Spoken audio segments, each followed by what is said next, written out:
So this is, the first exercise is to get used to working with the materials over another surface or over another volume. The next exercise is to get used to working in the void. So now we're getting all theoretical. We are using line across the void. So we're going to use the bottom of a chair to exercise this idea. So today we're working with these ribbons, which were donated from Materials for the Arts, and this is a great example of our creative pedagogy where we often use recycled or upcycled materials to create new and dynamic lessons. So you have color to work with, you have tension, which you really need to use, and you can deflect all you like. Now we're going to jump into the first part of our installation projects. You can continue using sticks. You're going to be using the elastic strapping.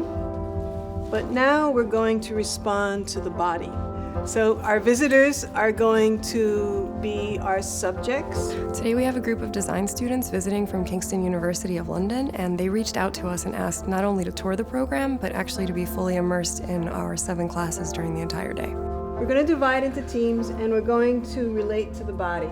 We are now going to extend out into public space. This is all the private space of the classroom. This is a very unusual architectural building. One of its, how you could describe it would be that it doesn't have any color. We do.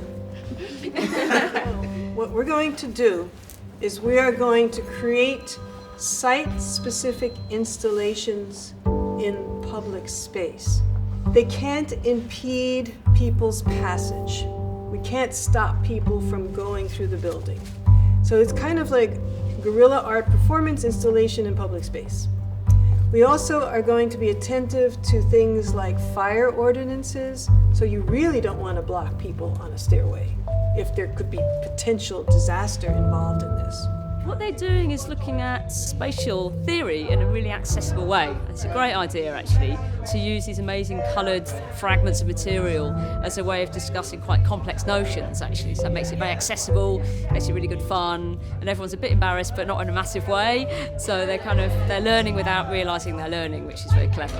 Right now, for me, I'm just trying to not even think about it. I'm just connecting corners to corners and filling up the space and using my favorite colors, I guess. I love pink and purple. I can't afford art classes, and the school that I go to doesn't have a lot of serious art courses, so this program is a very helpful resource for me.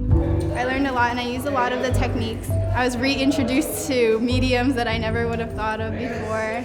Well, so far, all I know is that it's really fun just to be here and making new friends, and they teach me different techniques that I can use in my future careers. We hope that some of the students who visited from London today will have been inspired by our program and hope to start similar programs around the world following our model. I think it's a really great thing. I think we should have it in our uni as well. I really enjoy working with different people, collaborating. I mean, everyone has a lot of different ideas. I think it's a really interesting way of thinking about things. And I think you can learn a lot from other people's point of views as well.